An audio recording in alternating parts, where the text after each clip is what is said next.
And with that, I would like to hand over to our MC, Founding Director of Indigenous Nations Poets, Kimberly Blaeser.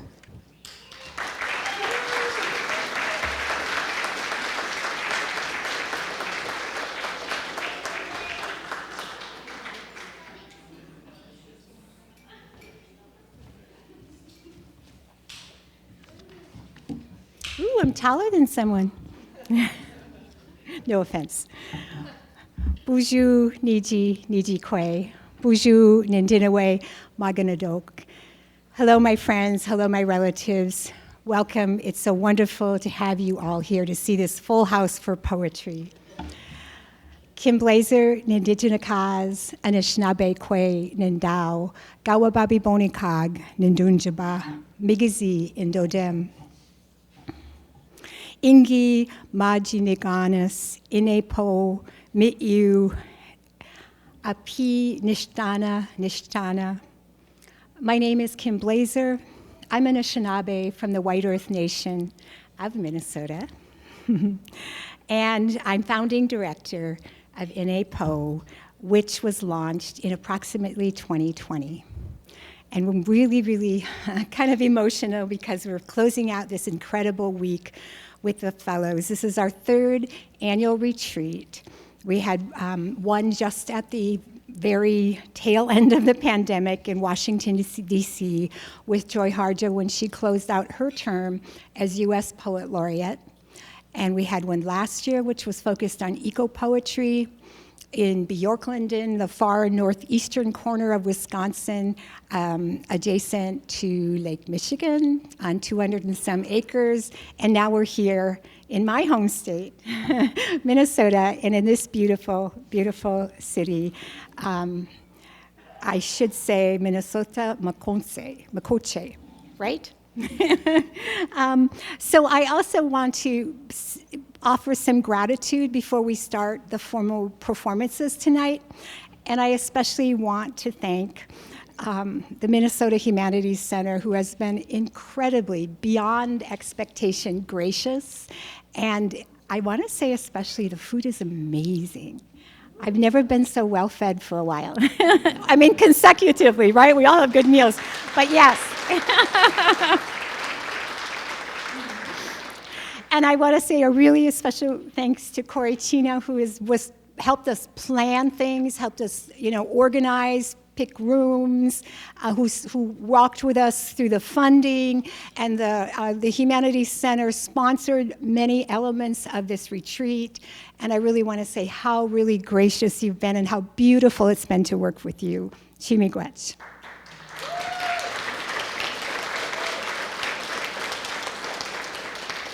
And just really to all the folks, Kevin Lindsay and all the folks at the Minnesota Humanities Center, because they've made this visit for us really, really warm and wonderful. So chimigwech from all of us. I also want to offer some thanks in-house. I did thank our funders on the first night. We can never thank our funders enough. So without me naming the big long list, let's give them all a round of applause.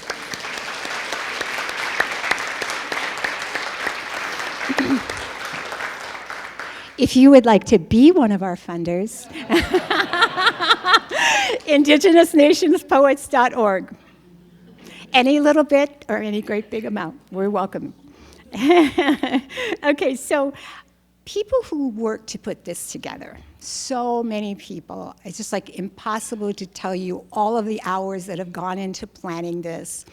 But I want to, in this room, acknowledge just a few people who were really, really important.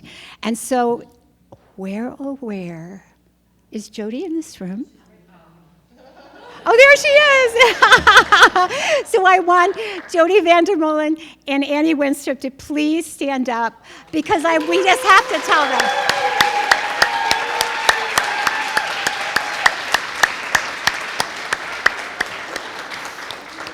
I'd use up all the time if I told you what all they did. But just believe me, they were just wonderful and impeccable. And we had TJ Turner, who we gave a big round of applause to. He left yesterday, but we also are really grateful to him. I also want to offer my gratitude to the faculty. We have core faculty that do workshops with the fellows. And this year we had Gordon Henry Jr.,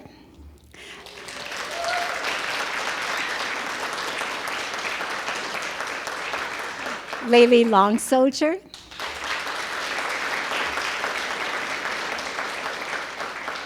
and your Minnesota Poet Laureate, Gwen Westerman.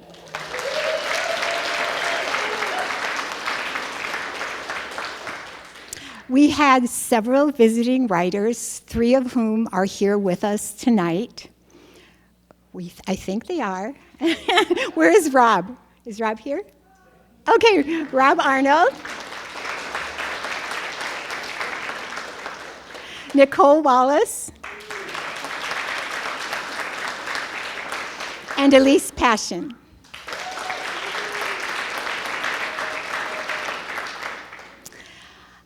And then we had this person who happens to be your Minneapolis Poet Laureate, who did so much work for this retreat, who did so much work that I could not possibly even itemize it for you. But I said this the other night, and I believe it's true. I think she should run for mayor because she knows everyone in Minneapolis and St. Paul. So we want to, all of us at NA Poet, like to present you a little gift. And we also, can I have the fellows like maybe stand up and give her a real true round of applause?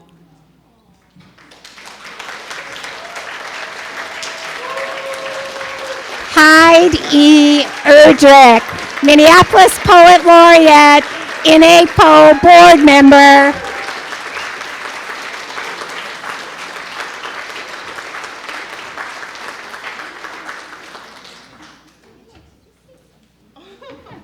Okay. All right, definitely not prepared to say anything. And as some of you know, I lost my voice, probably from having too much fun the last couple days. But I'm just, miigwech apachigo miigwech, thank you so much. It is always a joy to be among my colleagues and friends, and sharing that joy with writers coming up is also just amplifying all of that goodness of what it means to be writers in community. So thank you so much, everybody who did so much. And also, I just want to acknowledge that Casey, I don't think she's in here, but Casey at the Humanities Center did all of these incredible centerpieces. So when you're writing questions for the Poets Laureate, admire them. But thank you, Casey. Tell her that's for her.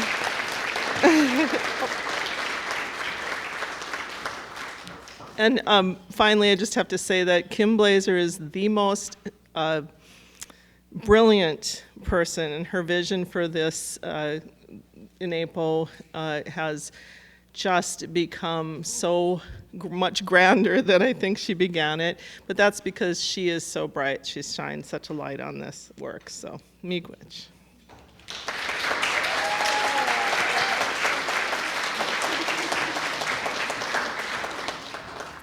All right, before we all start crying, I'm going to turn it over to Elise Passion, who is an enrolled member of the Osage Nation, is one of our founding board members, and she is going to be the MC for tonight. Miigwech.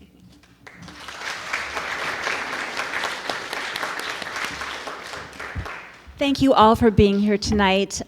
We have had an amazing week, and it's been incredible celebrating our 2024 fellows. So as you heard last night, half of the fellows read with half the faculty, and tonight the other half will read.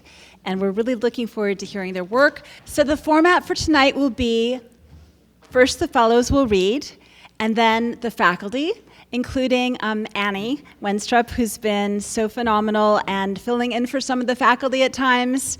The fellows will each read for 5 minutes, and faculty will read, I think, for about 10 minutes, 15 minutes. I'm not sure what number we've changed things to.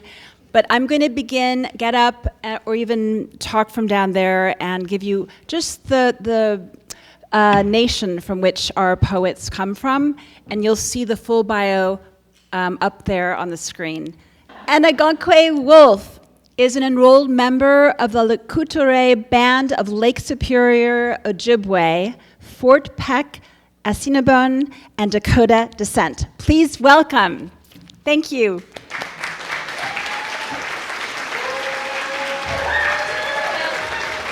Thank you, thank you. Okay. Buju Anangookwe Indigenous cause Ajijak Nindundem Odawa Zaga Iganing Indunjaba. Yeah, like she said, I'm Anangookwe. I'm Lakudere Ojibwe, Fort Peck, Assiniboine, in Dakota. So happy to be here. I just really want to thank all the mentors and my fellows for this amazing week. It's been quite a journey. And I also want to thank my friend Nippanet for coming out tonight, and then my dad and my stepmom who are over there. Very happy. So yeah, I'm just going to be offering 2 poems this evening, so here we go. So this is titled The Day the Old Stone Wash House Burned Down. The year before the old stone wash house burned down, my stomach had been pricked with trillium soot, twisted and knotted like dammed rivers, petrified crackhead Medusa, as my old white high school classmates used to call me, trembled on the border of the reservation with birch bark bitten scars etched with deep grooves, illustrating an abstract roadrunner in the high desert, chasing ardently through globe mallow and brush over Cheyenne pink trails, and also fleeing from the hazy silhouettes that stayed in the periphery, grinning through weathered windows, always visible in the side mirrors of my aunt's 1982 Ford F-150. On her final night, we all bemoaned over a game of Bolivia, tossing quarters, swept up. We laughed and wept. 10 months before the old stone wash house burned down, her atoms, which were once borderline with mine, dispersed with a single line. Thank you for sharing, but I wouldn't give a damn whether you live or die. Thoughtful words to be greeted with as I just returned from my grandmother's funeral. I fled our adobe home 3 nights later with skin scorched and blistered like I had just run through cow's parsnip in the ditches alongside the highway. 8 months before the old stone wash house burned down, my blistered knees ruptured the aqua snow, and I was cradled in seaweed. 4 months before the old stone wash house burned down, we found unknown relatives folded over each other in a quilted pinwheel pattern, maundering and wrapped up in intergenerational hurt and severance, whistling through the windows of their teeth, clutching their kinnikinnick, their hazy silhouettes diffused into the walls of my cousin's subterranean basement. The day the old stone wash house burned down, our breath was bated. Prayers rose and mixed with the smoke of the burning cedar trees. Hazy silhouettes danced below the hill. The following spring, we planted lilac and lilies, my grandmother's favorite flowers.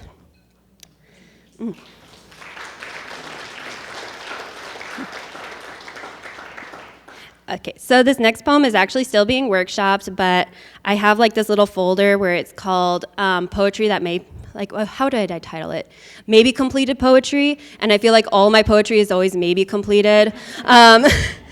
So, you know, might as well just let it see the light of day before it goes back into that folder.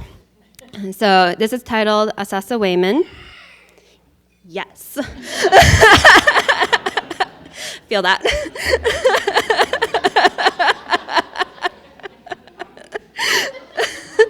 Sorry. Okay, so this is titled The Sasa Wayman. So, sultry June, faintly seasoned with sweet fern, permeated warm afternoon breezes, pushing our rickety cart along dense golden wheat and hazelnut county roadsides. Amongst wheat, newborn fawns curiously gaze as they bask in redolence of echinacea, goldenrod, bergamot. Within thickets of brush and fern, she lay red. Iron-colored chokecherries and ossified, she laid red, swaddled in pink Valentine's pattern flannel, a quarter pack of soggy Marlboros she never smoked. Unopened Twizzlers, crushed, distorted in her back pocket, a thought leader, master beater, language teacher. Premonition peered through double-paned windows, knocking on doors at 3 a.m., exhaust blooming, radio booming in brittle February air. Outside, outdated small-town bars, foam filling bleeding out of vinyl. Premonition peered through strangers' cars' windows, stranded on the roadside, offering a jump and smokes she never smoked. Facebook and Instagram posts, reshare, reshare, please reshare. Flyers littered community boards inside the IGA and gas station. Iron-colored choke cherries and ossified. 1 a.m. frantic misspellings, blurred requests, Google Live location. Phone found 11 miles down.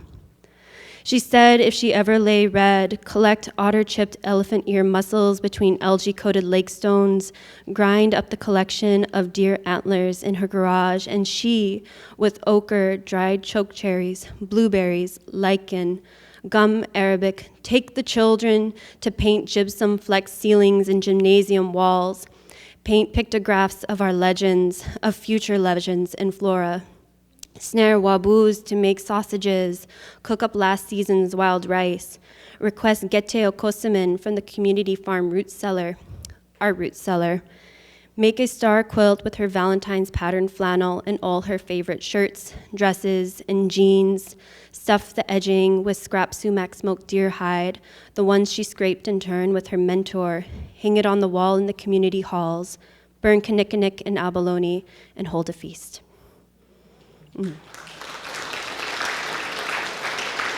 Yeah. Thank you.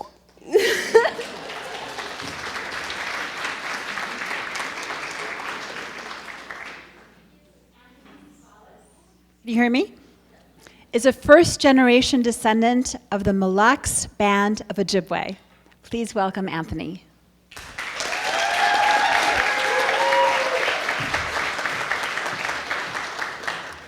Buju Anthony Ceballow, Indigenous cause. Chimigwetch, Anapo, Kim, Heid, each and every one of you, and Chris and Venus. Hi. Canticum infinitera. He slumbers on the wilted bench. He warms against a crystal drift. He waits in sorrow for an unarrival, for a butterfly, a bird, and bee. He waits for the pale horse's gait, for the white shroud of surrender, for the silver crane of a burdened sky, for the blood sun fall. How long can midnight draw its breath? How long?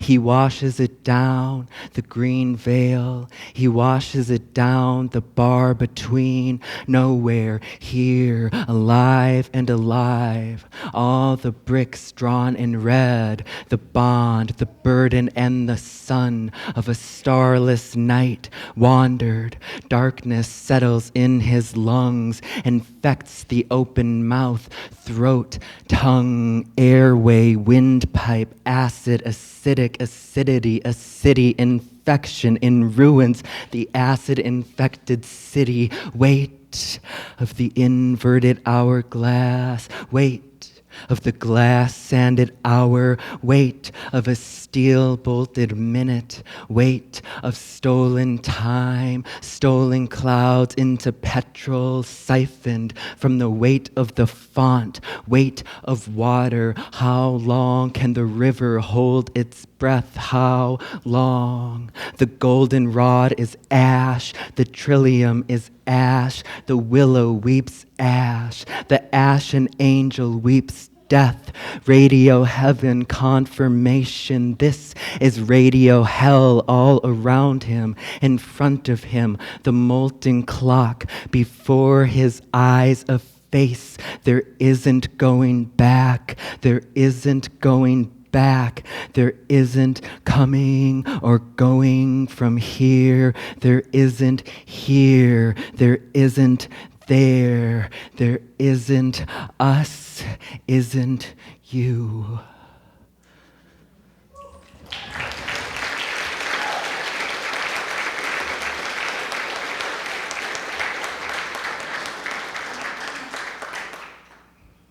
Untitled. It came down the road one night. It came over the water, across the sky. It came in a needle. It poured from a bottle. Along the shore I found a shell, held it to my ear, and yes, I could hear it there. My mother's voice was not her own, but a moth that sang a tuneless lullaby. It tore the leaves from trees, left them scattered on the cold cement. Everything was ice, frozen in the middle of a second, and all the sparrows and doves began to fall away from heaven, should our heavens be, as I stood where the road reaches water, as it shrouded earth in an endless squall, and I sang for the sun I could not find. I sang for my mother a gentle lullaby, for the sparrow and the dove, for the sky, for the shore, the trees and all her scattered leaves. I sang until.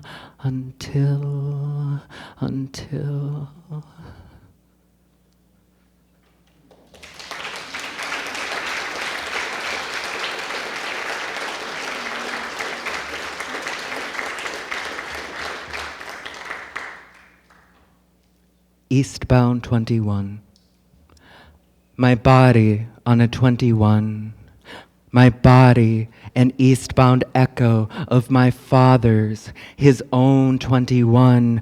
Our brown skin scarred against ragged blue velvet, upholstery, taste of the transit god. I imagine a throne for poets, fools, and sons. I am all three, but my trinity is not divine. My Father, I am your echo. Listen for an engine just down the road. Before I fade like all good echoes, I will close my eyes and fall asleep. Cash is wayfaring stranger in my ear. As we cross the milky river, I'll dream 2 wings over the wheel. We float, drift toward our final stop. When I wake, you will be there. You will know my face, my confusion, my Father. You will take my hand in yours. You will say, we're home.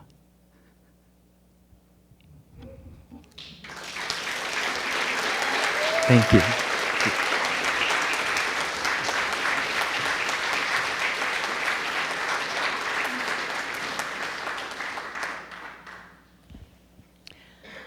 Bonney Hartley is an enrolled member of the Stockbridge Muncie community. Please welcome Bonney.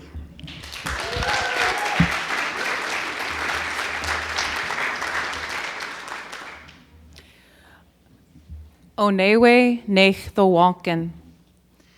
The heart and soul of our retreat this week to me has been Gwen, our esteemed elder who's joined us this week. And a teaching that he shared with us fellows was to thank our language. So for me, it's Onewe nech the Wonken. Thank you, Gwen. Thank you so much to everyone for coming, for all of our organizers and mentors, facilitators, and the circle of fellows that I'm really honored to join. I really appreciate that everyone cared about us before you ever even met us.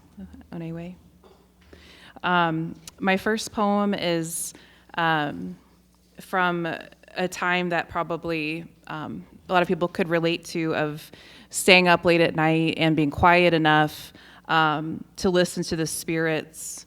And this is an effort to translate what I heard in response. It's called Pressed Cheeks. In the length of this night that is a lifetime, swallows bitterly cradle, release unsoft questions. Can we make a new past? Who will make the future? Will the future heal betrayals past? Is it a betrayal to heal? Feel water invite, roll the earth to one side, make room to bathe, pour ladle down back, hip places less touched, spill over, reset.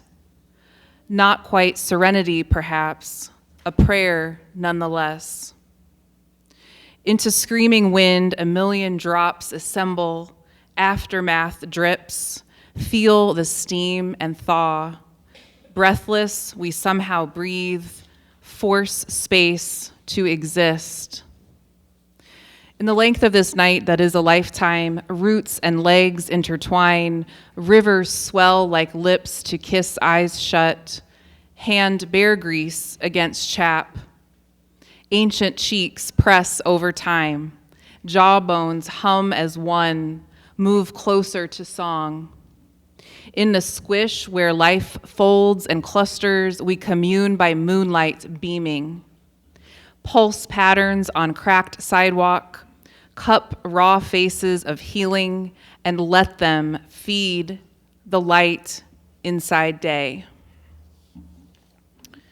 Okay.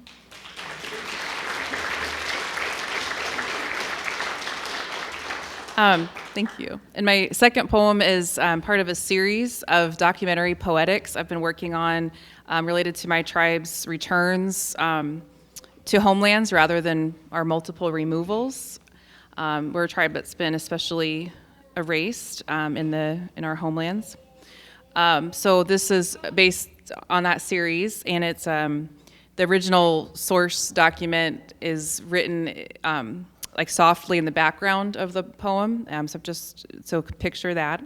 And if you're interested in any kind of like subtext as well, the source that came from is from an 1895 autobiography of a blind minister.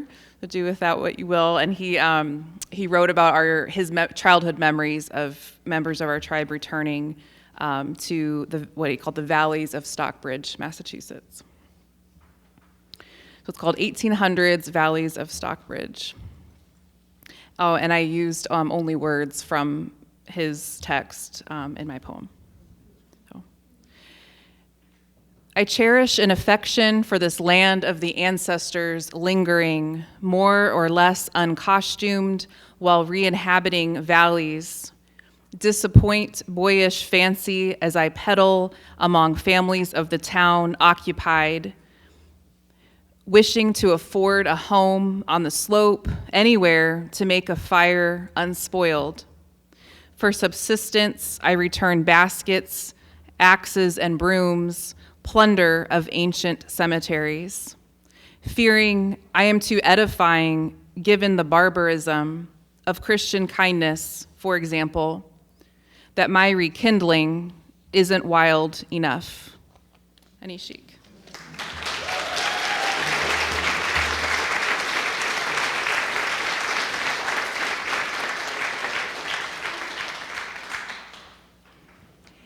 Halee Kirkwood is a direct descendant of the Fond du Lac Band of Lake Superior, Ojibwe. Please welcome Halee.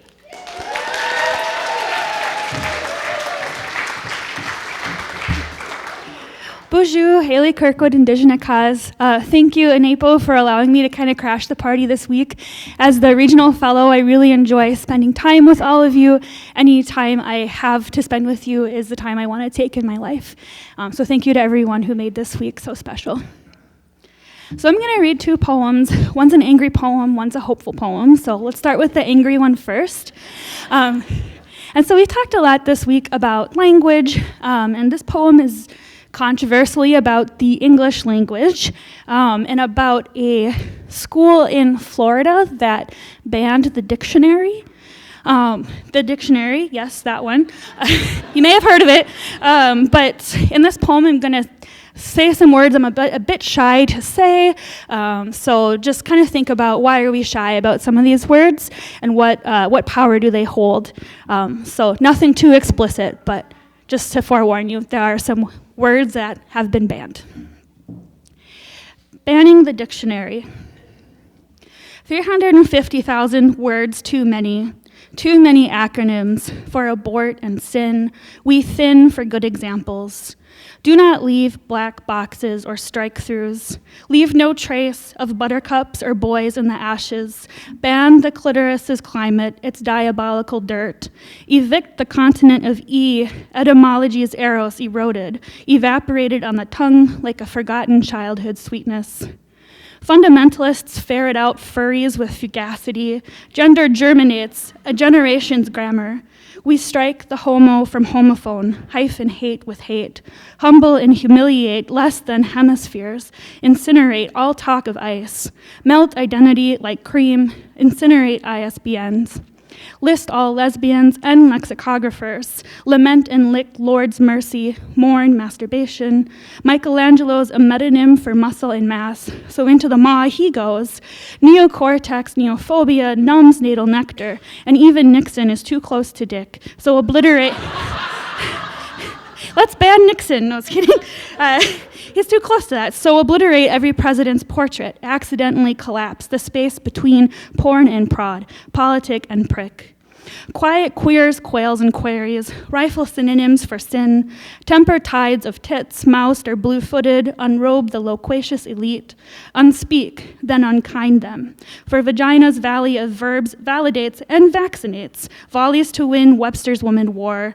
Every word harbors a triple X, X chromosome yoke the youth with threats of yogurt and yeast, so we implore, from aardvark to Simmergy, zombie your eyes and mouth. We will zero you to safety, write the virtue into zip.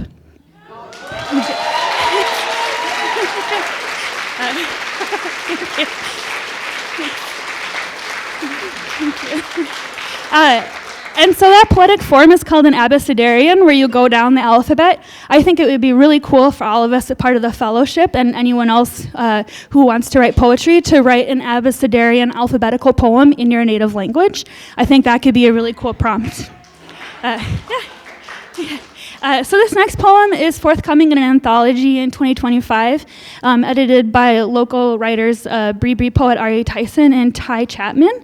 And it's an anthology for young adults imagining futures beyond police brutality.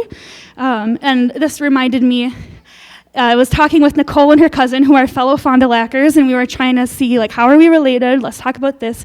We started talking about clans, and so our conversation reminded me of this poem. It's titled, I'm Not Bear Clan, but so many of my friends are. There are so many of you. In their heart songs, they carry ancestors who used to be our community protectors, walking the village edge and searching for as much plant medicine as they did for danger.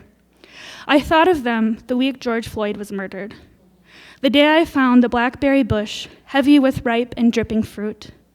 Through the diamond-shaped gaps in the flimsy fence separating us from the interstate, the brambles we could see the National Guard gathering through. Fruit dropped everywhere that spring, crushed and staining both the sidewalk and the boot. Unarmed, ungathered, unnamed, uneaten. Bear Clan is the most populous clan, and in this way, the responsibility to protect and heal was everybody's business. As in Misquabimish and Miskomin, willow bark and raspberry leaf, Gijik and Odeamin and Gizisubagoons, cedar and strawberry and purple coneflower. As in, there are as many ways to protect your community as there are tender green roots at your feet. I dream your ancestors handing mine, Mikanek, that gentle turtle, a bundle of sweet medicines, our hands softly touching. I dream our ancestors fierce with the strength and love of a mother bear, and then I dream ourselves like that, the good ancestors we must become. Miigwech.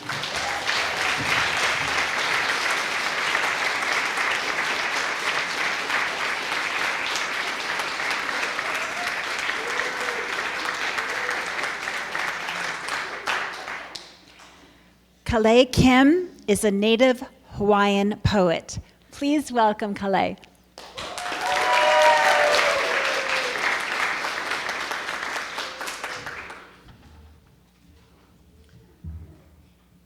Oh, Halee, you're so tall. Can everybody hear me okay? Aloha au winala. O Kalehua nani o Pane'ewa ko'u inoa. Good evening. My name is Kalehua nani o Pane'ewa, and you can just call me Kalee for short. This week has been so formative in so many ways, and we talked a lot about language and how we connect to it, and how each of us wants to reconnect to it. And it's been beautiful and really important. Good work, great discussions, but it's also been like a lot. And as amazing as all of that is, I'm going to do something a little different. So this poem has some singing in it. If you know the song and you want to join in, some of you have heard this before, I encourage all of you to do so. So this poem is called Mystique. Lisa lasted all summer, and most of fall too. Even the white girls on the volleyball team got in on it. Jamie Johnson trying to imitate Alicia and me on the school bus coming back from away games. Baby, she sang, her eyes shut tight in concentration. I know you're wondering, off tempo and way off key. Alicia's dark eyes dancing as they met mine over the short green vinyl seat back. We never laughed at them, the girls who tried to sing with us, but we knew that when we finally sang it, pulling into the school parking lot, full force, win or lose, we would kill it. Those white girls could bump and set on the court just like Coach wanted them to, but we were the rhythm section of this team.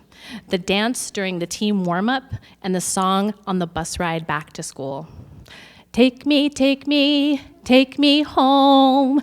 Take me, take me, take me home.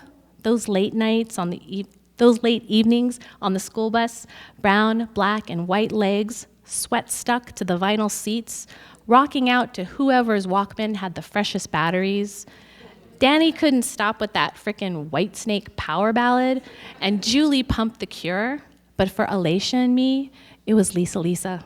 All day, all year, all the way live, all the way back from when we met in 8th grade PE on the blacktop singing, I wonder if I take you home, would you still be in love, baby?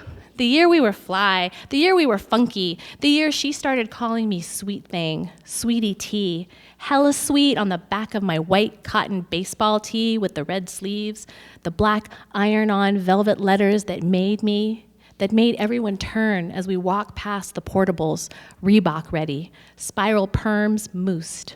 Mystique, we sang, naming our girl band, singing our girl brand, ready for the world, ready to sing our way out of 8th grade and into high school. The year we'd already gone home with 1 or 2 boys who followed our velvet names down the hall and out to the blacktop at free period. The year we flew high on the field at lunch, glassy-eyed and funked by 6th period English, in our seats just in time for the bell to read Romeo and Juliet.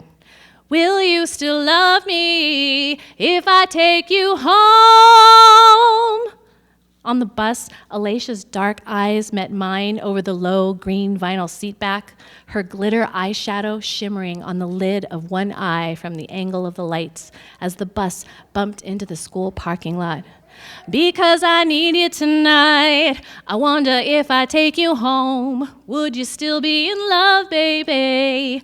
And we were still in love with the dry heat of a Cali summer that stretches late into October, in love with our long sleeve volleyball shirts, red numbers on the back over our little red Dove shorts, down to our tube socks, our white shoes tricked out in the red and yellow shoelaces we shared so that we each had one red foot, one yellow foot, clapping high 10 and always getting down.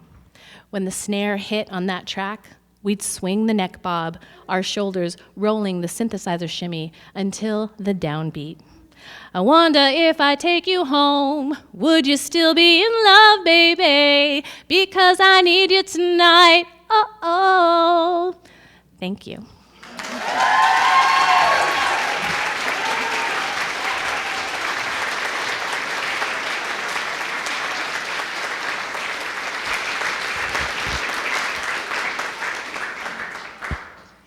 Kinsale Drake is an enrolled member of the Navajo Nation. Please welcome Kinsale.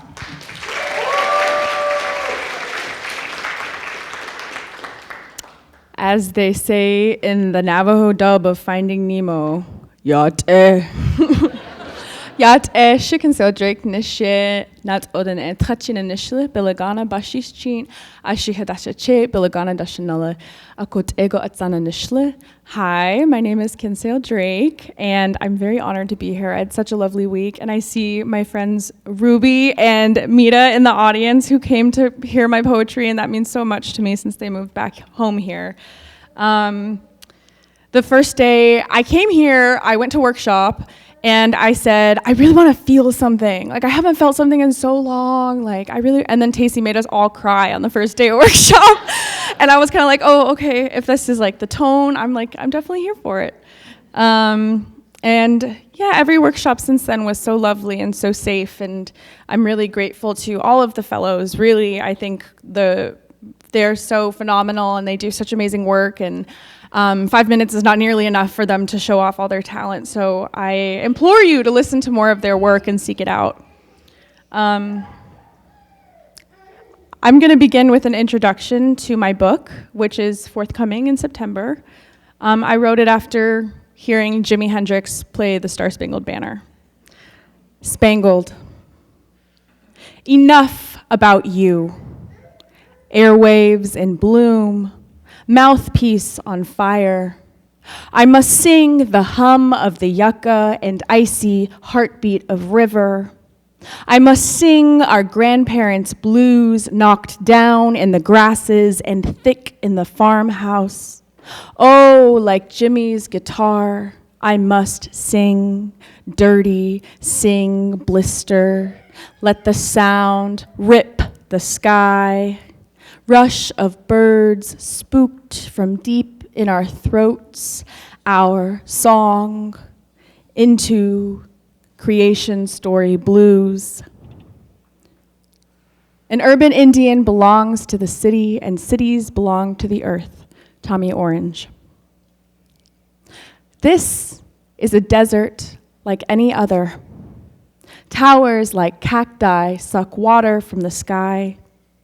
Aloes shadow the cold dark if the Santa Anas blow in early, and rivers are scarce. The A-line, thin blue vein, spits us out at Long Beach, so we drive everywhere instead. I ask you questions from the passenger side because I love to watch you stitch the world together. It's all the same, you say. This place is a burial ground. Ash curls across the 101 as fire claims a row of palms. You remind me that this city is homeland too, though it burns more often. So we speak kindly to the land when we can, recognize the hills sloping like arroyo banks, the winding highways carved like canyons. The sky was once a dark blanket. Your lips point to the lights shivering downtown. Almost stars, they spiral, startlingly bright through the windshield.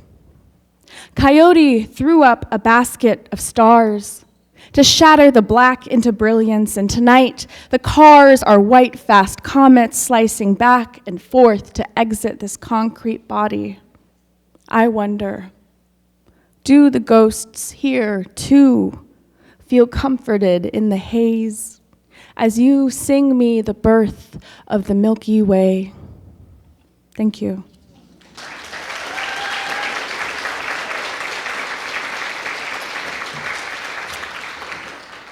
This poem's about just being a girl.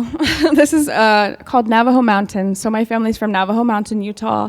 This past year, the house, which was a house that my grandpa built by hand and was actually the first house in that part of the reservation because we all live in hogans, it collapsed. And so I wrote a poem about it. So this is Navajo Mountain. My grandpa's house collapsed. I was looking out the window to a photograph of a daughter gone far away, filled with thorns. I made love once on that bed, Unfortunately, I told that boy I loved him, where the electrical wiring and the insulation now weave a rug beneath the yawning roof. My mother sends a text message, a photo of the bright pink. My insides, when I was little, I swallowed my grandma's iron pills and shit stuffed black. The night. The inside of a lover's eye. Let's be fancy about it, please. On the way to the doctor's, my mother fed me orange chips, green soda, blue bubble gum, pink candy. I dreamed of my warm bed at home, my grandpa and his sweet tooth. His bum stuck out playing basketball. My mother let me piss like a racehorse, and I laughed for days. I let it almost kill me, the way that roof laughed inwards and heaved open all the fallout. Honey, can you remember what color the insides were in the photo? The couple is looking out towards the light. Their daughter is somewhere there babbling. She has not had her heart stop yet from a man. There she goes, with her shiny chrome heart. Inheritance. Stupid as a songbird, but singing nonetheless. Thank you.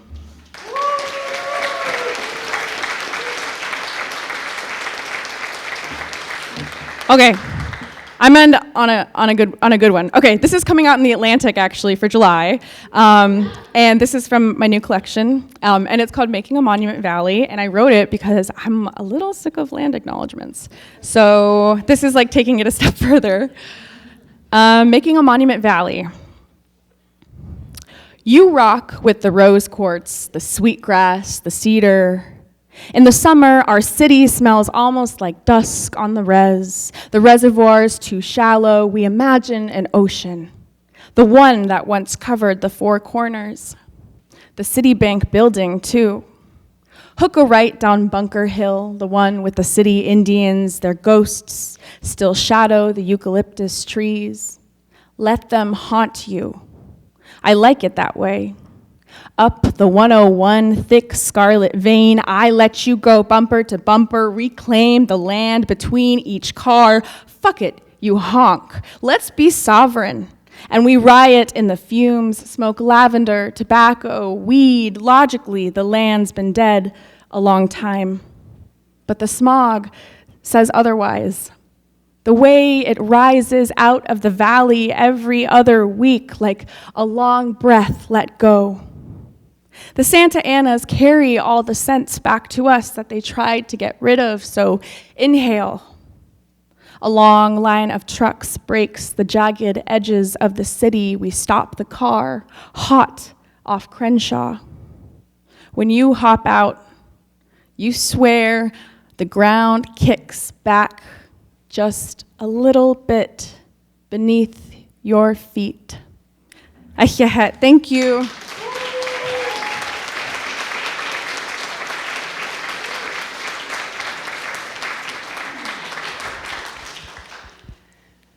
Sunni Persian is a citizen of the Turtle Mountain Band of Ojibwe. Please welcome Sunni.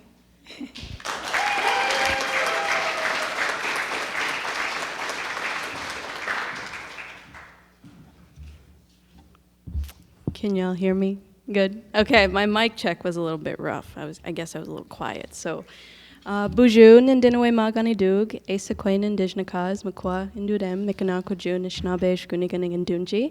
Hello everyone, my name is Sunni Persian. I'm from the Turtle Mountain Band of officially Chippewa, but I like Ojibwe better because that's who we are as people, not a mistranslation. But yeah, I want to first thank everyone, especially the mentors, the administration, my fellows for this great week that I've had.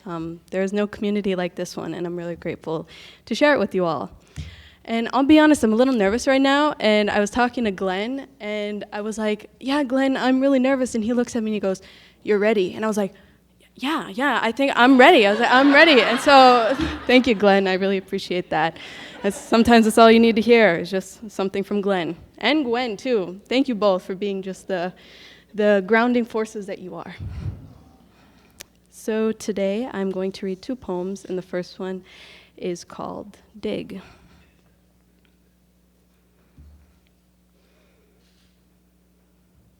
One. My papa's palm juts out in front of my face. Wrinkles stretch across his skin like rivering roots. You can eat them, you know. A flower twirls between his oil-smudged fingers. To watch its pink petals cuddle a yellow center is like remembering we come to this life edged towards the light. Sun settles in his breaking skin, shrinks in seriousness to a 10-year-old boy. Eat what, Papa? He peels one petal, presses it, lip first to tongue, and crushes the bittersweet gift into sustenance, into medicine. He eats memory, body open, whole. Chimagwech, he says, and burrows the seasoned seeds in the pockets of my knowing. 2. Oh, it's not done yet, guys. It's not done yet. No. It's a collection of vignettes. I should have said that first. Okay. 2. A shudder, a click singing song. It's the 1950s. Johnny Boy stands to the back of the family photo, tongue hanging out all loose and sideways. Don't straighten your spirit for them. When the white robes came to the res, they stayed like diseased appendages, bordered, pulsing like black and white stills. There is a story of stone face, hilltop church, tied tongue, blistered fingers, shadowed sun, a small boy sticking out the frame. Like contrast, like light moving. Johnny, there's more, an opening, dig. 3.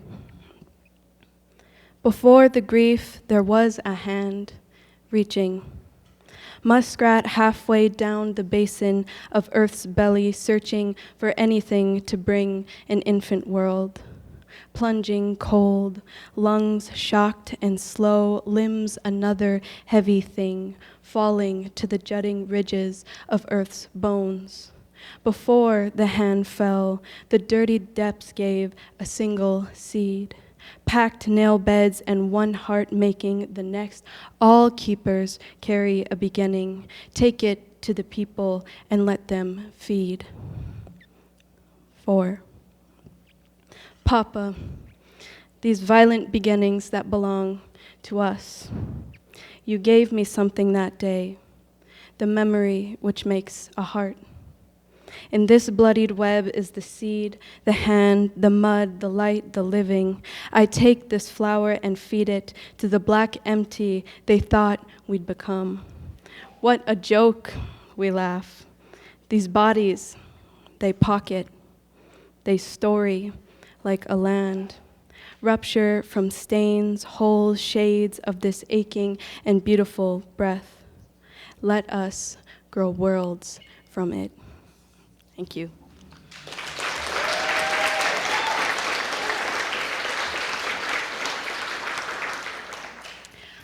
This next one is relatively short, so it's like 5 seconds or shorter. No joke.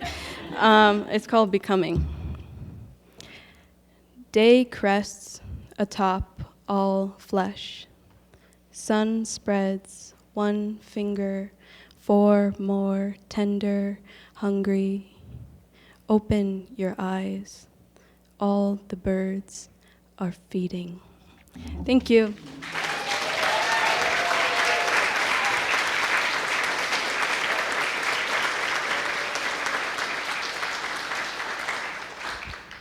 Dr. Tacey M. Atsitty de Gonzalez, Dene, Navajo, is Sleep Rock people and born for Tangle people. Please welcome Tacey.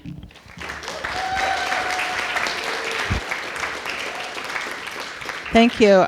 Okay, I'm going to try something. Don't laugh at me, okay? Tacey, Nindigenous, Senahabili, Nindodem, Denebekeya, Nindojiba, Florida, Nda. Thank you.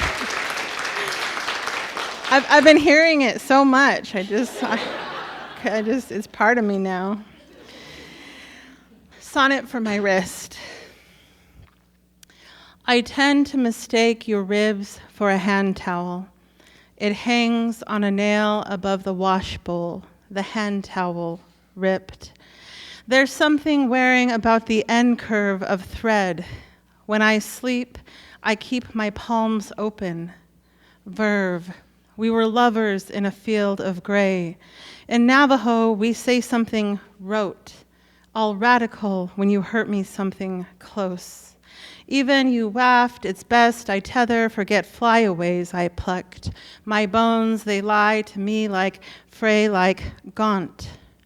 I don't crawl back for fragments, even a spinal cord of sinew. It's not going to close. You rope me from stray to grip. It's all for naught. I'm born for my father, tangle people. Our mouths and webs, tonight my wrists part and you chase my insides until they dangle into pieces.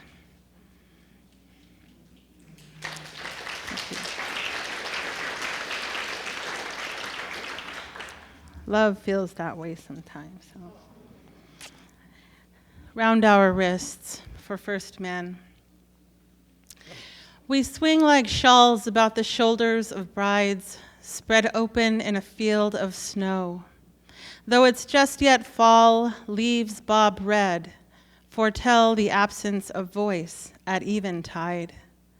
Once we sat in the current of a longhouse, lulled in memory of a stew that warmed an ice monster. I raked the story for your elbow and warmth, a message so petty.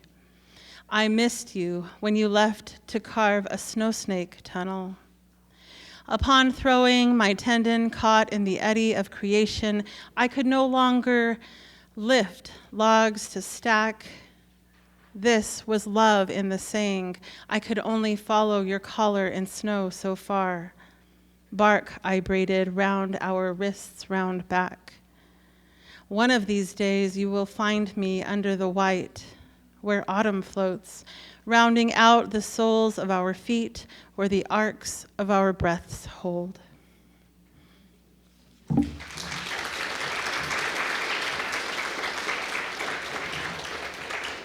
So I'm reading from my new book. It just came out November of last year. I think Birch Park sold out yesterday, last night.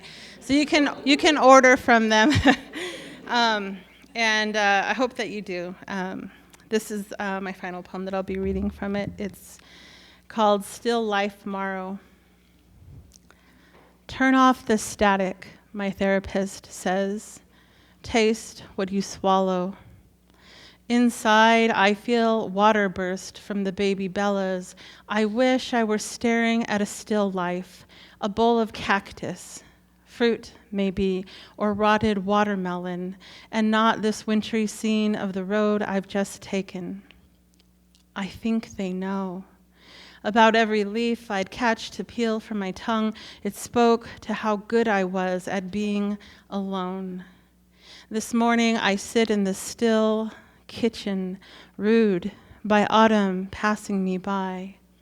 In it rises our breath to the lone mountains as layers of rain gloss us abundantly. Miigwech.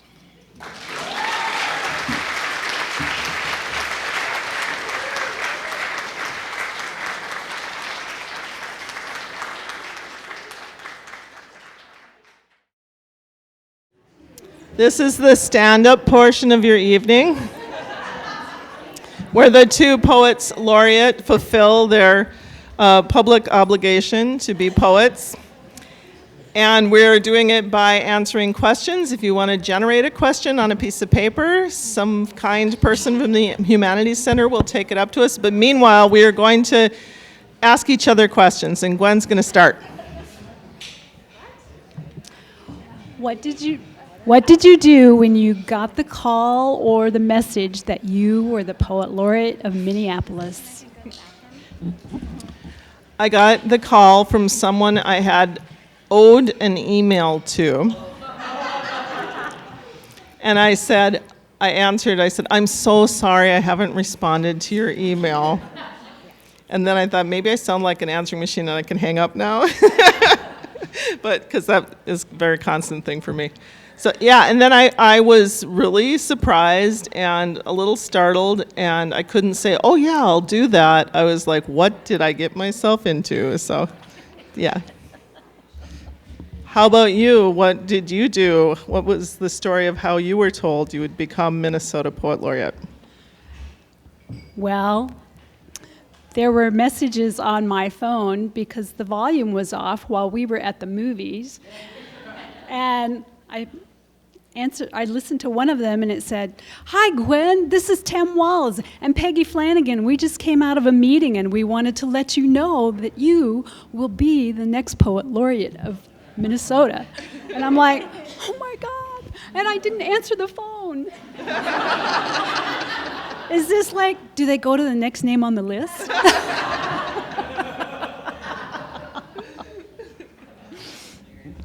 Gwen, what's the oddest thing you were asked to do as Poet Laureate?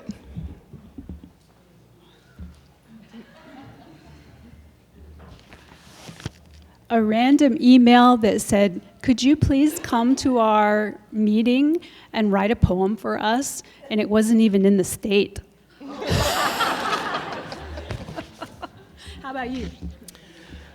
I was asked to come to a memorial service for several people and read someone else's poem.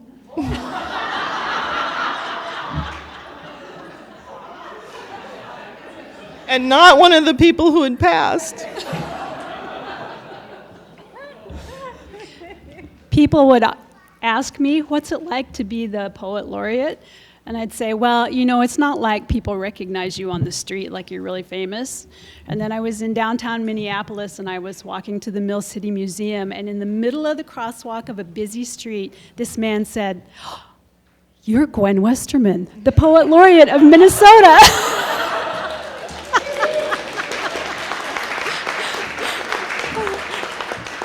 And then we stopped in the middle of the crosswalk on this busy street to chit-chat. How about you? I got busted buying stuff on Facebook Marketplace. I went to go pick something up and the woman said, "You're the Poet Laureate of Minneapolis, aren't you?" And worse than that, a journalist put into an article about my Buy Nothing group on Facebook that the Poet Laureate gives away plants. Do we have questions? You have any questions? Did you write them down? Geez, you know we're both teachers, right? We'll make you write the questions. Oh, you're going to ask it out loud? Well, then we can't tell if it's going to be embarrassing or not. All right, Kinsale, former U.S. Youth Poet Laureate. If you had to be a poet laureate of something that's like not city or state, like say a sports team,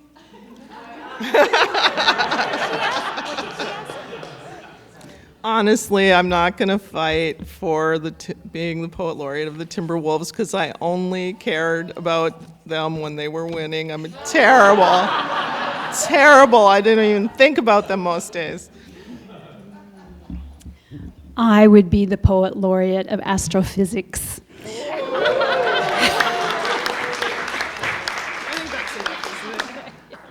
I believe we've fulfilled our contractual obligation. Oh, wait, we have one more in the back. Mary. Can you say your favorite poem by memory? Oh, okay. Oh, no. I can say one of Gwen's, I think, by memory. No pressure for me. Mine are too long and weird. Thank you. Anybody else? All right, miigwech, wopida.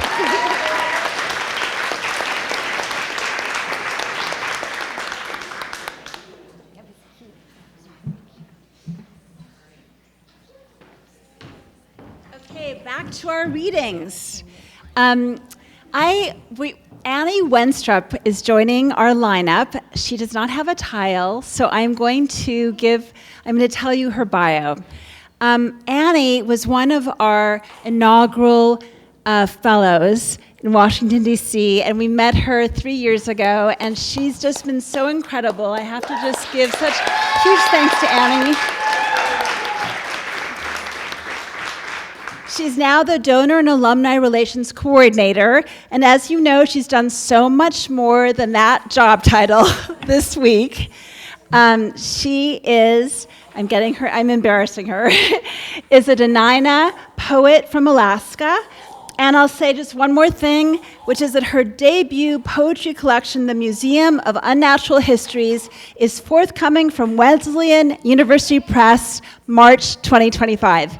Welcome, Annie.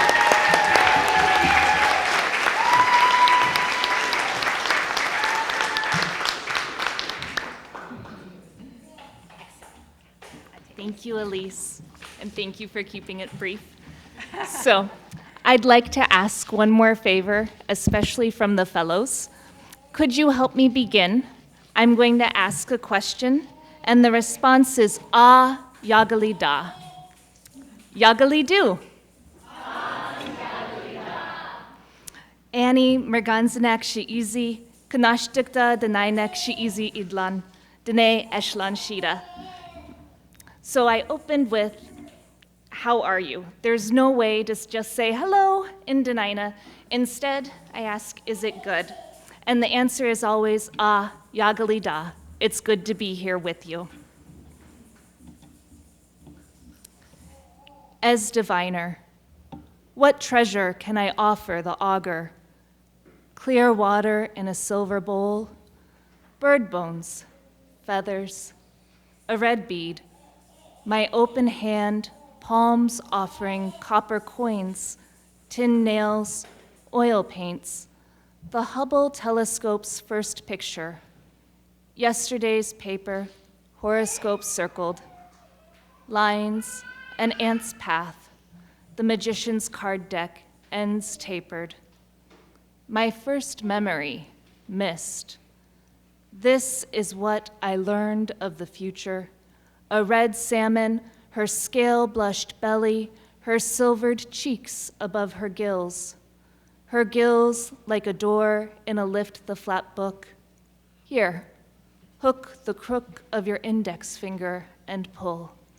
There's the lure.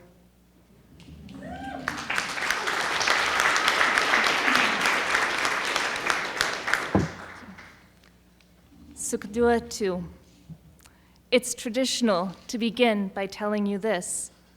This was once Chada's Sukdu, and in the retelling, it becomes my Sukdua. For the unfamiliar, Sukdu is story, and Sukdua becomes a personal story. I've decided it's akin to how some people build familial homes. Oh, it's our ancestral family home. My greatest grandparents built it.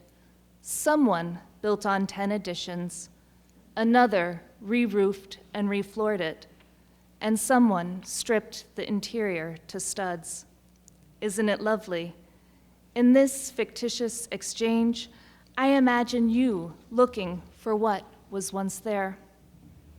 A rectangle of unfaded wallpaper, the pond painting now rent. The movement from Sukdu to Sukdua necessitates change, an authorial reckoning with what remains. My initial imagining was wrong. This is not a house or rooms that I reorder. Here, I am moving towards scape, land, mass land, place, landfall. No, here I find myself and my timekeeping within it. No, that's not correct. Here, March 1986, Augustine erupts. The main plume deposits 1.5 centimeters of ash in Kenai, Alaska. Significant pyroclastic flow is noted by someone, I don't know who. The subsequent dome growth is comparable to pre-1883 heights. In 1883, the volcano's north side collapsed and triggered a tsunami. Scientists say the damage was minimal. Only a few vessels floated away. It's nice to minimize loss when possible. The loss was related to the tides and their patterned diminishment. Thank goodness for the low tide. I too would like permission to stop reaching. It's nice that the dome reappeared. Here, what I'm trying to say is this. I've been absent, collecting myself. No, wait. What I'm trying to say is this. Here, chin on.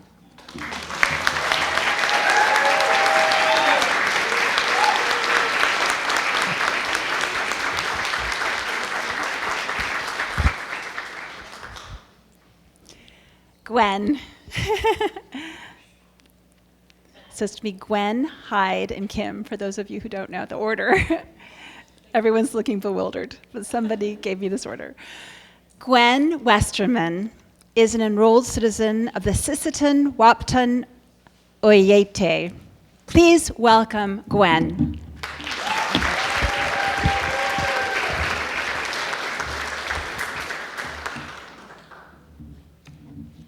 "10 minutes," they said. So I've got my phone up here, just in case the governor calls.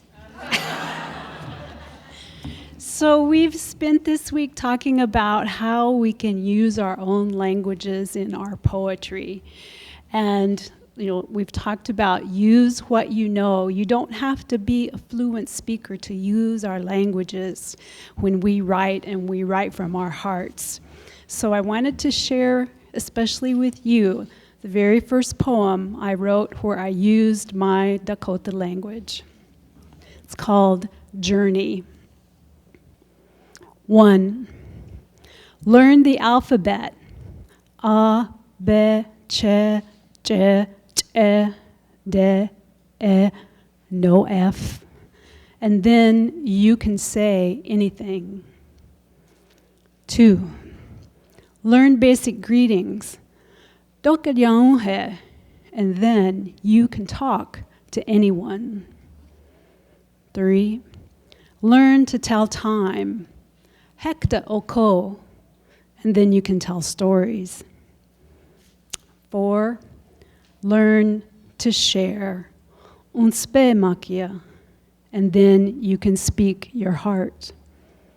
5, ampetukinde ake wachiake a chante ma washte.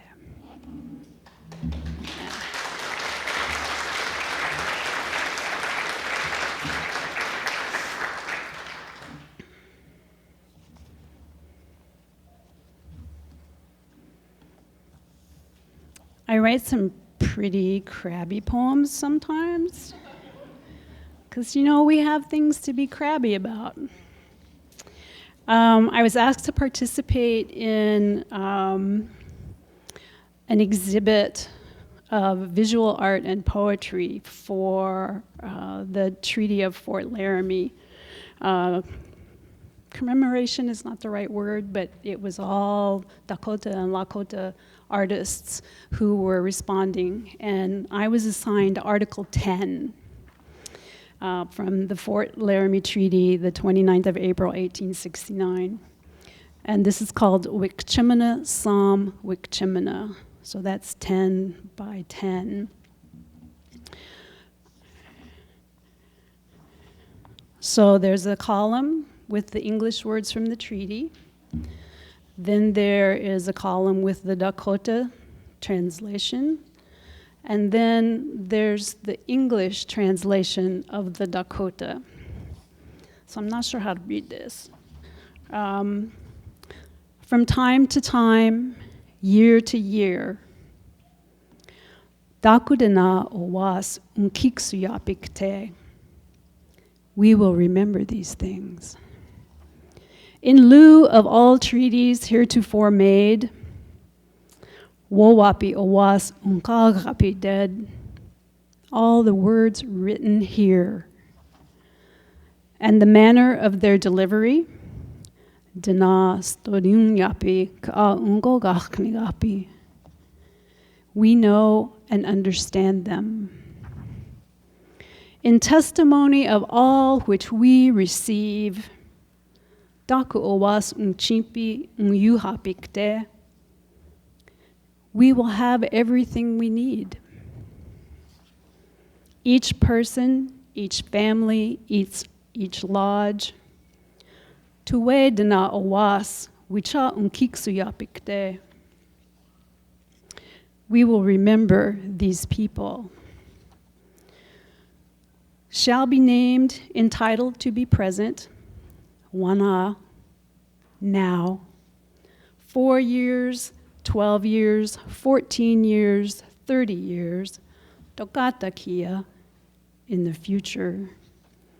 In no event withdrawn or discontinued, ohani, always. Each lodge, each family settled, Daku dana owas echunkump ikte. We do these things permanently. He'un unipikte. So we will live.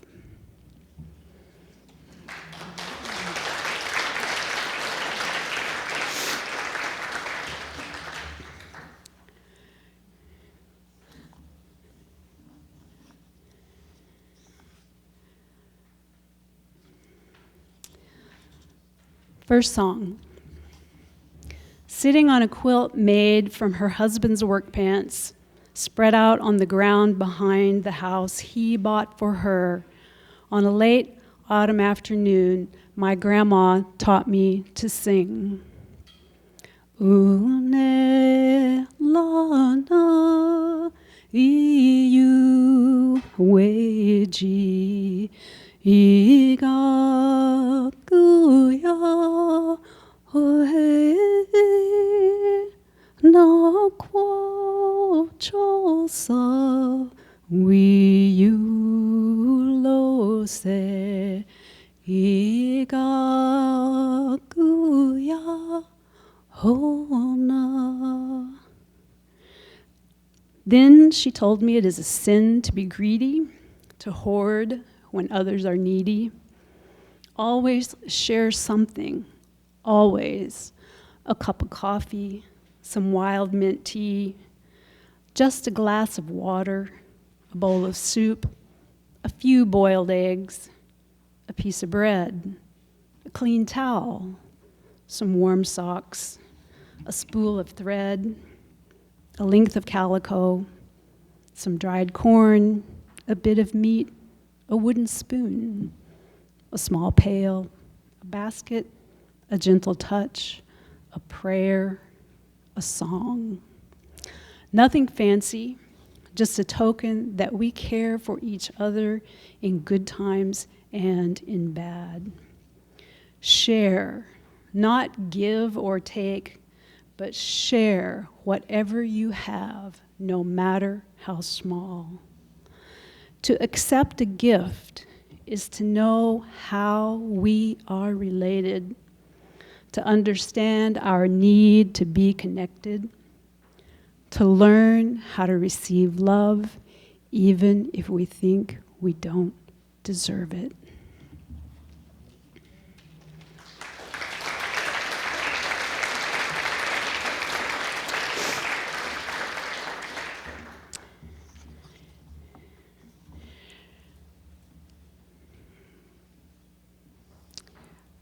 I am not a prisoner of haiku.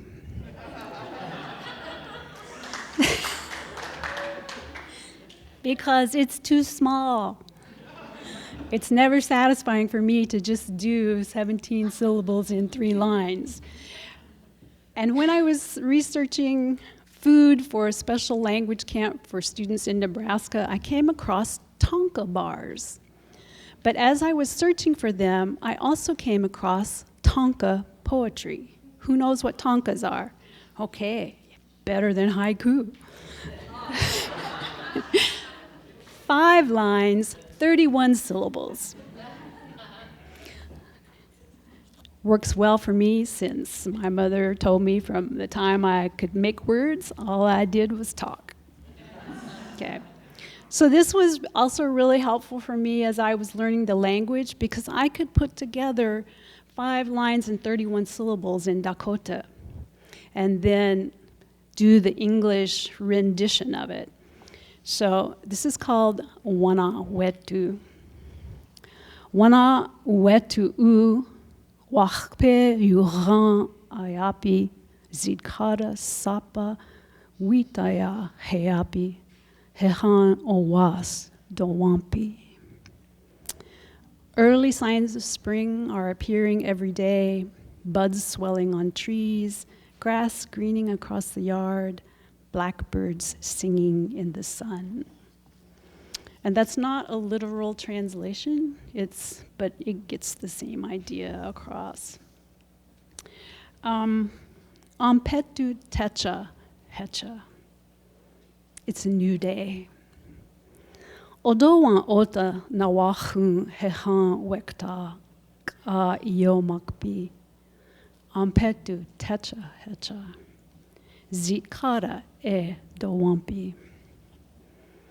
At dawn, I awoke to the sound of bird songs floating on the breeze, the promise of a new day created in their melody. So use what you know, even if it's just a little tiny bit. So that song that I sang, you recognized it. That's what my grandma taught me in Cherokee.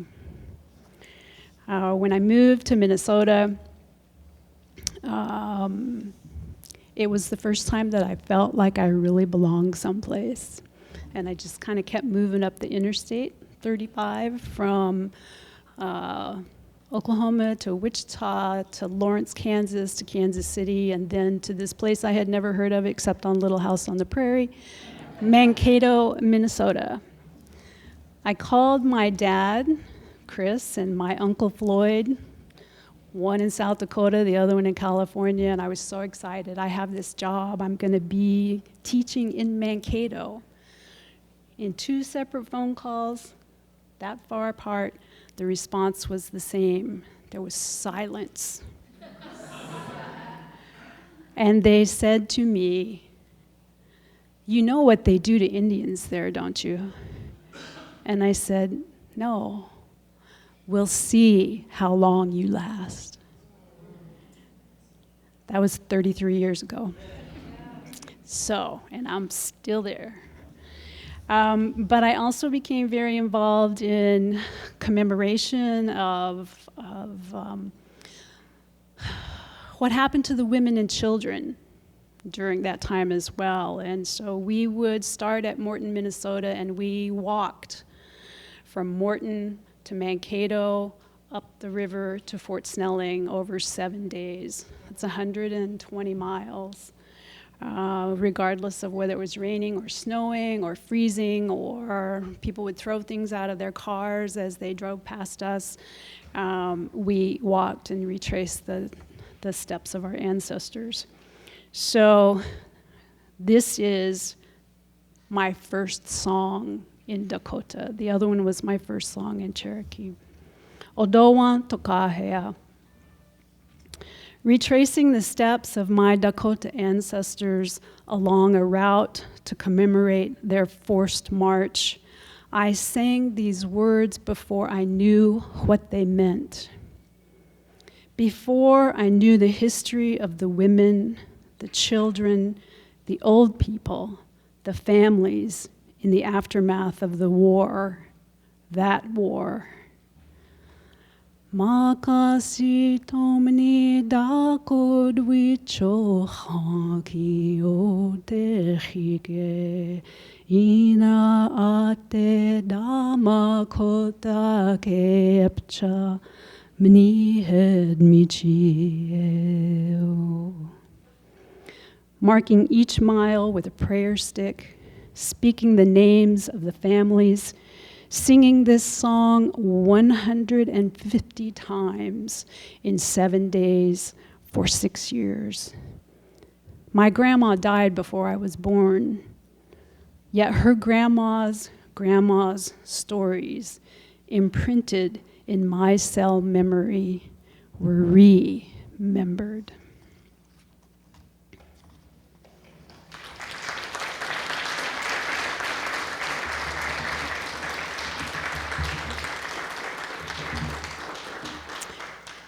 Bidamayaya Pie.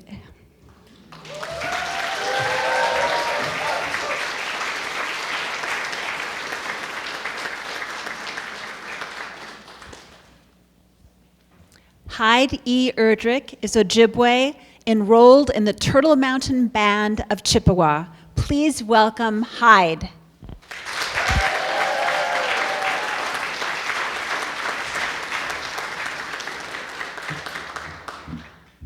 Miigwech. Heid Erdrich, Indigenous Kazjaginashimong Majikwe Indigo. Makwan Dodam. I am wearing hat by Indian Girls Book Club. Thank you very much. And yes, Tyler and I planned our wardrobe together tonight. And the earrings are by Mari LaRock from my tribe, Mountain Band of Ojibwe, and anonymous or not credited loom art artist from 1980. So I don't know why I was telling you that, just because.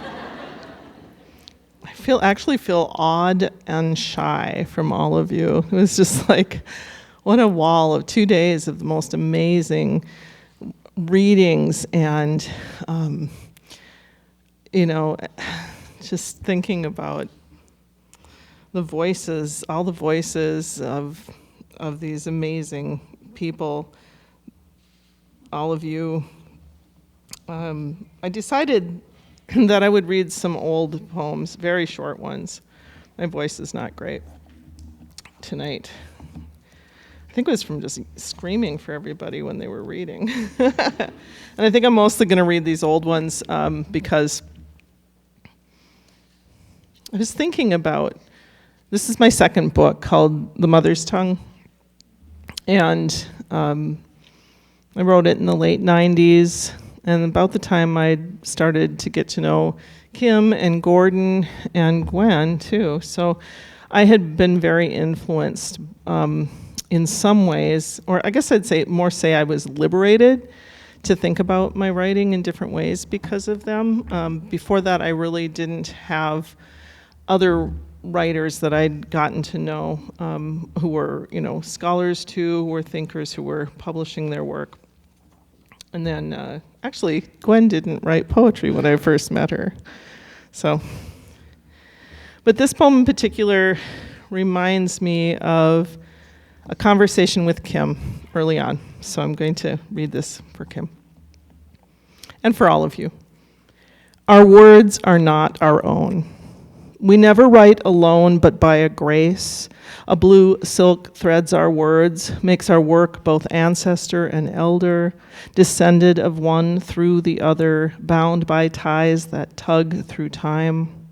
My words are not my own. My words are never mine alone. I never write, but writing comes, ink blue or pale, as the spirit of the stories who spins out a voice, a call I answer. Place tangles with their words, repeats them in rocks, colors, the shapes of rivers, print what we will find, we will tell in our turn, and all unknowing, call it our own. We never write alone, but by a ghost, a blue spirit tangles our words, makes our work sister and brother, related through the strings we tie and tug to pull us through the years. Language breathes like breeze, blows words we hear or ignore or wish we could. We are nets and words are catch. Or are we caught in word-woven webs where we tremble strings to the unknown? Our words are not our own. We never write alone.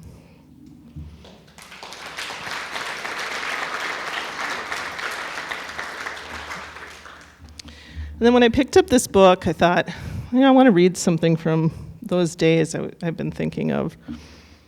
And I saw this poem about another war, another place where tragedy was happening in the world in 1999, and how in those days we weren't looking at the internet or at social media, we weren't looking at memes. In the grocery store line, you might see some image from somewhere far from us where people were suffering, and this is a story about that happening. And I wanted us to think about how much we've absorbed visually of the suffering of others, from that moment that we all were confronted with the image of George Floyd being murdered, to the things we've seen happening to Palestinians in the past 9 months. This one is called 12 Items or Less, 1999. Anonymous woman on the cover at the checkout. In the national news, her breasts exposed as she marches, cold, carrying a child whose need grips me keenly in my own chest. Why else the breasts? Why the camera taking them, holding them to us? Our eyes avert or invade, yet we suck. Our whole nation nurses her now as she stumbles, numb, war-weary, somewhere out of Eastern Europe, safely away from the moment she could return our gaze. Well, that's a short one. Thanks.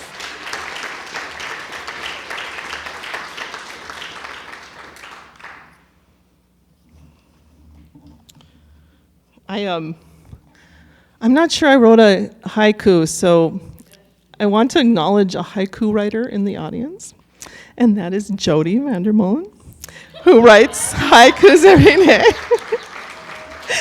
Jody posts her haikus every day, and I was there's this weird, every Tuesday, woof, every day. And I enjoy them. They're just like this moment where if I hadn't had enough poetry, I'm lying in bed and I'm scrolling and I'm like, oh, got the haiku from Jody. So I was fighting with somebody, not fighting, there's this weird thing where people are like, what's wrong with St. Paul? Now that I'm, this Minneapolis title, because I lived in St. Paul for 16 years. So people still think of me as a St. Paul person sometimes. And I took a picture and I posted it of the beautiful sunset over Minneapolis on my way home from here one night. And I said, after 30 hours in St. Paul, Minneapolis is greeting me with this. Oh my gosh, people. They're like, what's wrong with St. Paul? And one of them challenged me to a haiku duel or something. So this is what I said. Will you count the syllables for me, Jody? And please follow Jody. What's your handle, Jody, for your Tuesday haiku? JV Words, all right? All right, so do the syllables for me. All right. St. Paul, my old home. Badass Minneapolis stole myself and heart.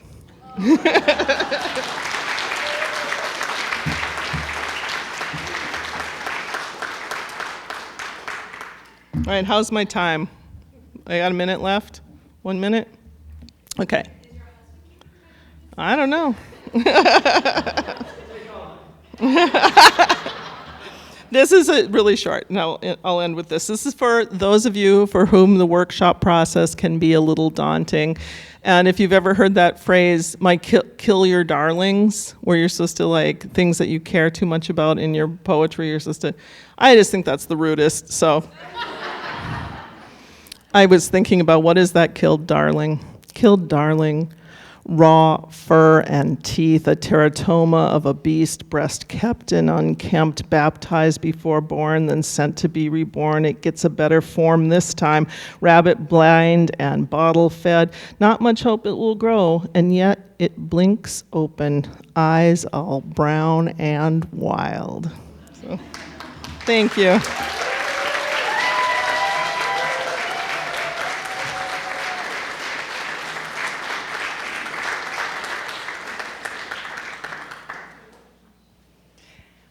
Our last reader, Kim Blaeser, is an enrolled member of the White Earth Nation. Please welcome Kim.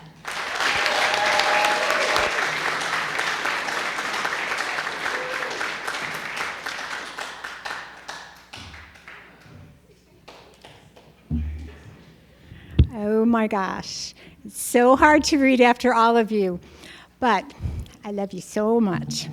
And I was toying around, doing like, what should I read? What should I read? Do you ever do that? You just can never decide. And I realized I'm in Minnesota, so I'm going to start out with a Minnesota poem.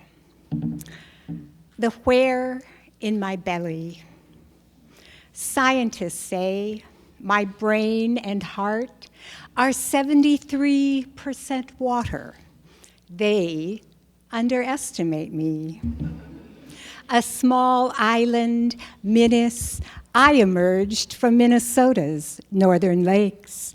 The where of Monoman, wild rice in my belly.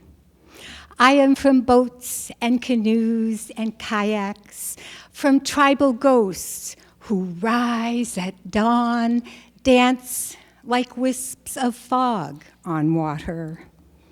My where is White Earth Nation and white pine forests, knees summer stained with blueberries, pink lady slippers open and wild as my feet. I grew up where math was canasta, where we recited times tables while ice fishing at 20 below, spent nights whistling to northern lights. I am from old, medicine barks and teas, from early, the air damp with cedar, the crack of a mick, beaver tails on water. Their echo now, a warning to where fish become a percentage of mercury, become a poison statistic, to where copper mines back against 1 million blue acres of sacred. I am from Nabi and Ogeechee-Dagqueg, women warriors and water protectors, from seed gatherers and song makers, the wet where pulse in my belly whispers and repeats like the endless chant of waves on ledge rock, waves on ledge rock, on ledge rock, on waves, on water, Nupi.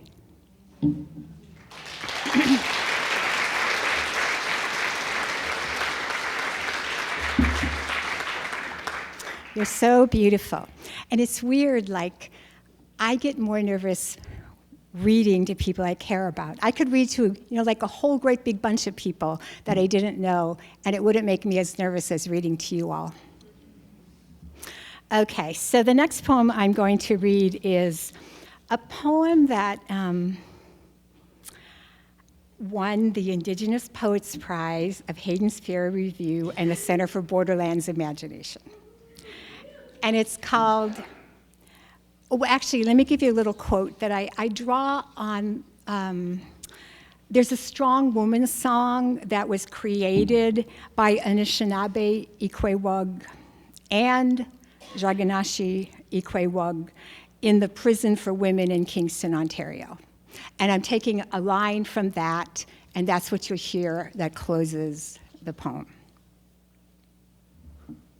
When her body is a battleground, when Ikwewug lit her ditches like deer, when girl bodies sink, skipped rocks off the greased fingers of Wendigo, in a day mode, ribbons on our skirt, a keening, too.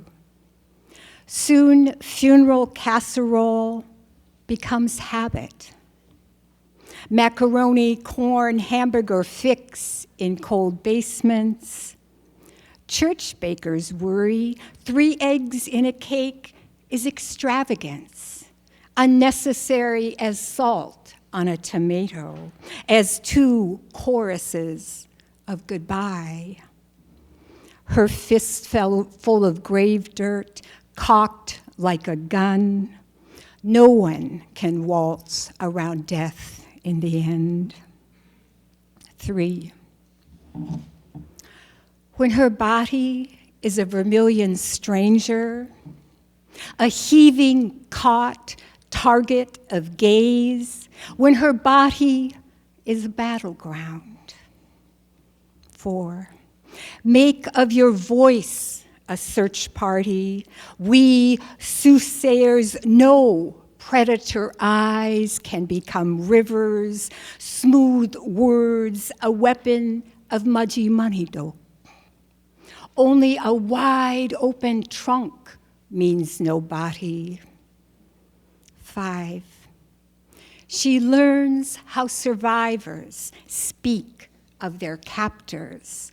My fault, a confiteor of grievous, silk gown of words, bruised skin, worn thin.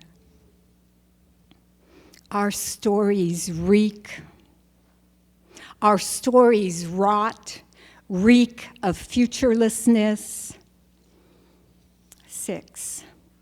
On the day she drank holy water like beer, rammed the Ford against the wrought iron gate, lace doilies, communion wafers multiplied in virgin births.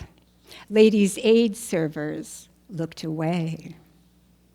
O Saint Nishka, patron of the red landless, in death, is faith an answer or a question? 7.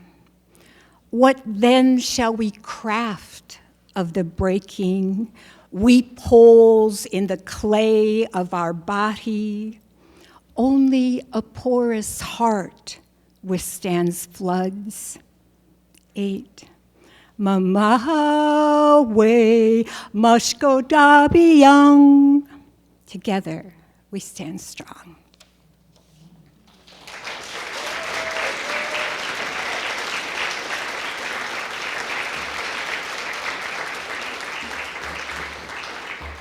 That took a little longer than I thought, so I'm going to close with this little poem that is on the poem cards, because I want to give you a little thing, that we have these poem cards. They're double-sided, 2 poets on 1 card, a whole packet of poem cards out there for your donation. And this one is, it is actually from Ancient Light, which is my most recent book. And it's, it has a little, it's 2 parts. There's a part that comes from the prelude, and that part that comes from a poem called Songs Like Bread with Wandawin. But I kind of put them together because it seems like one introduces the other. Akawe, a prelude. I was going to say one more thing. We've been working this week, as everyone said, with language back. And you know, I can't say, if I start, I'll say too much, but I just want to say that we are trying to celebrate our languages. We are trying to thank our languages. We are trying to preserve our languages. We are trying to live our languages. And we're trying to do that together, and we're trying to do it through poetry. Akawe, a prelude. Between languages, in the shadow of old losses, we adorn ourselves. Everywhere careful words break, open, they feed us. Remembrance like bread. Songs like bread, Wikwandawin. Inhabited, we whisper sort tongue hungers, this blood caress of gone, an almost melody. Nuji ikwewe nagamo, courting song, how we yearn for morsels, words, memory tangle of hands kneading the kwajigan. This dollop of sweetest dough, a language prisoners bred.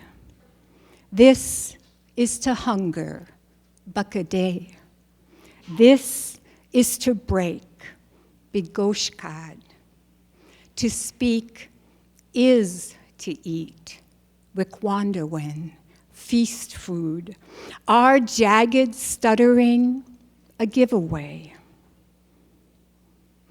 Mara'o idiwag. This is to share. Chimigwach.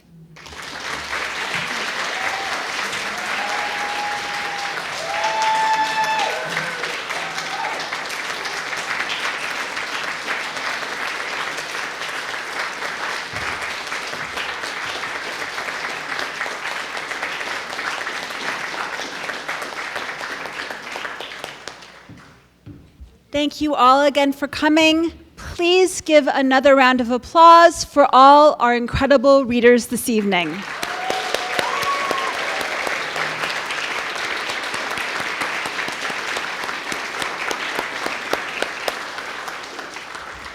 Please buy books. Our poets are here to sign them for you. And last request, all the readers, please come to the stage for a group photo. Thank you again.